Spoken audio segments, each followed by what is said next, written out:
Beloved brother, sister and friends, greetings to all of you in the name of Jesus Christ. கிறிஸ்துவுக்குள் பிரியமானவர்களே, இயேசு கிறிஸ்து நீ நாமத்தில் நான் உங்களை வாழ்த்துகிறேன். எப்படி இருக்கீங்க? சௌக்கியமாக இருக்கீங்களா?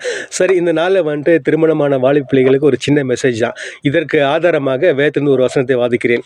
Let me read the word of God written in the book of Malachi chapter 4 verses 2. But for you who fear my name, the Son of Righteousness will rise with healing in his wings, and he will go free, leaping with joy like calves let out to pasture. மல்கியா தீர்க்கதரிசன புத்தகம் 4ஆம் அதிகாரம் 2வது வசனம். ஆனாலும் என் நாமத்துக்கு பயந்திருக்கிற உங்கள் மேல் நீதியின் சூரியன் உதிக்கும், அதன் சட்டையின் கீழ் ஆரோக்கியம் இருக்கும். நீங்கள் வெளியே புறப்பட்டு போய் கொழுத்த கன்றுகளைப் போல வளருவீர்கள். கிறிஸ்தவுக்குள் பிரியமானவர்களே, மனைவியின் பெற்றோர்களாக இருந்தாலும் சரி, கணவன்மார்களின் பெற்றோர்கள் இருந்தாலும் சரி, தயவு செய்து இந்த தள்ளாத வயசில் அவங்கள வந்துட்டு அநாத ஆசிரமத்தில் சேர்த்துடாதீங்க.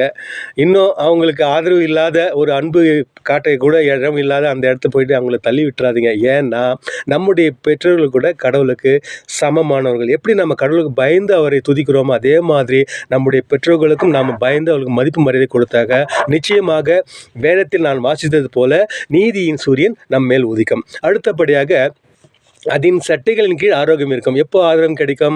நம்முடைய பெற்றோர்களை மருத்துவ வசதியோடு இந்த தள்ளாத வயசில் நம்ம அன்போடு கவனிச்சிக்கணும்னா நிச்சயமாக நமக்கும் ஆரோக்கியம் கிடைக்கும். நமக்கு மட்டும் இல்லாமல் நம்முடைய பிள்ளைகளுக்கும் கிடைக்கும். அடுத்தபடியாக நாம் வெளியில் வரும்போது கூட மற்றவங்களை நம்ம பார்க்கும்போது பரவாயில்லப்பா, தங்கமான பசங்க, அவங்களுடைய பெற்றோர்கள் நல்ல மாதிரி கவனிச்சிக்கினாங்க அப்படின்னு சொல்லிட்டு நம்மளை வாழ்த்துவாங்க. ஆகவே பெற்றோர்கள் இல்லாமல் நாம் வந்திருக்க முடியாது இல்லைங்களா? ஆகவே அவர்களை நாம் ஆரோக்கியமாகவும் சந்தோஷமும் சமாதானமும் பாதுகாத்து வருவோம். ஏனென்றால் கடவுளுக்கு பிரியமுள்ள காரியங்கள் அவரே சொல்லுகிறாரு, பெற்றோர்களை கனம் பண்ணுங்க அப்படின்னு சொல்லிட்டு.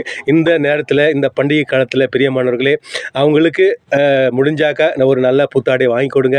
நீங்கள் சாப்பிட்றது அவங்களுக்கு சாப்பிட வைங்க. ஏன்னா அவங்களும் கடவுளுக்கு சமமானவர்கள் தான். ஆக இந்த நேரத்திலே அவர்கள் நல்ல விதம் பார்த்துக்கொள்வது நமது கடமையாக இருக்கும். ஒரு வேளை நீங்கள் அவர்களை சரியாக கவனித்துக் கொள்ளவில்லை என்றால், இப்போது நான் ஒரு மெசேஜ் கொடுக்கும் பாருங்கள். ஒரு தீர்க்கதரிசனம். என்ன தீர்க்கதரிசனம் தெரியுங்களா? நான் எலியா தீர்க்கதரிசி நம்பர் 2. ஒருவேளை அப்படி பெற்றோர்களுக்கு கீழ்ப்படியாத பிள்ளைகள் இருந்தாக்கா நிச்சயமாக இன்னொரு கொரோனா வரும். அதிலிருந்து நிச்சயமாக நீங்கள் தப்பிக்க முடியாது. ஆகவே கிறிஸ்துவுக்குள் பிரியமானவர்களே, கர்த்தருக்கு பயந்து அவருடைய நாமத்தை தொழுது கொள்வது போல நாமும் நம் பெற்றோர்களுக்கு பயந்து அவருக்கு மதிப்பும் மரியாதையை கொடுப்போம்.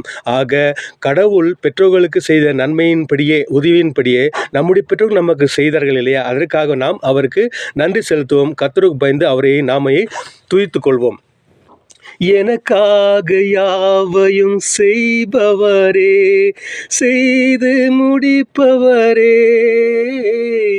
எனக்காக யாவையும் செய்பவரே, செய்து முடிப்பவரே, என் பாரங்கள் என் சுமைகள், என் பாரங்கள் என் சுமைகள் உம் பாதத்தில் இறக்கி வைத்தேன், உம் பாதத்தில் இறக்கி வைத்தேன்.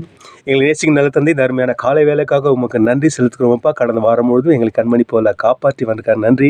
எங்களுடைய வாழ்க்கையில் நீ செய்த எல்லா நன்மைகளுக்கும் நன்றி செலுத்துகிறோமாப்பா. ஆரோக்கியமான வாழ்வை தந்த ஆண்டவரை எங்களை நல்ல விதமாக பார்த்து கொள்ளும்படி எங்களாது ஆண்டவருமாகி இயேசு கிறிஸ்து மூலமாக இந்த ஜெபத்தை விண்ணப்பத்தை எடுக்கிற நல்ல பிதாவே. ஆமேன், ஆமேன். Thank you friends. See you in the next week.